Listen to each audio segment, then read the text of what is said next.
Hello, good morning.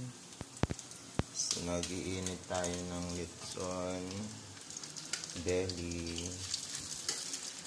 Ayan.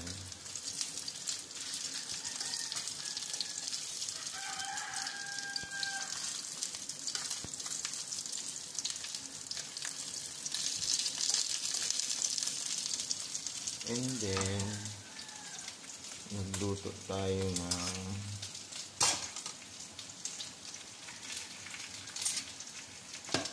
kamuting kahoy. Hindi pa, dami kong... Ito yung baon ko ngayon.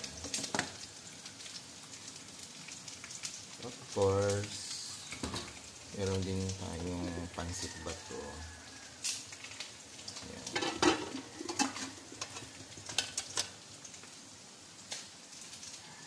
Okay.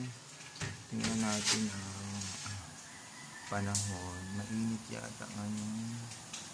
Very good.